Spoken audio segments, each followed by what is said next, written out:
39 familje në Bashkinë e Maliqit janë përfituese të projektit të mbështetur nga Ministria e Financave për rehabilitimin e banesave të familjeve në nevojë. Ky është viti 6 radhazi që kjo bashki shpallet fituese e këtij projekti për t'i ardhur në ndihmë familjeve që nuk kanë mundësi të riparojnë banesat me të ardhurat e tyre.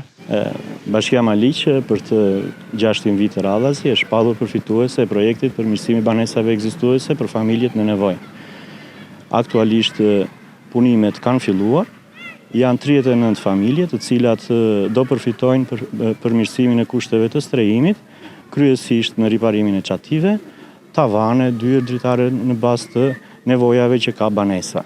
Janë të kategorive të ndryshme, gra kryefamiljare të moshuar, persona me aftësi të kufizuara, familje me të ardhura shumë të ulta të cilat nuk arrin dot riparojnë dot banesat me të ardhurat e tyre. Kryesisht janë në fshatrat Podgorie, Pojan, Vloçisht, Vashtmi dhe në shumicën e fshatrave të fushës së Maliqit. Gjatë këtyre viteve në Bashkinë e Maliqit kanë përfituar në total 260 familje, të cilat kanë një situatë të vështirë ekonomike.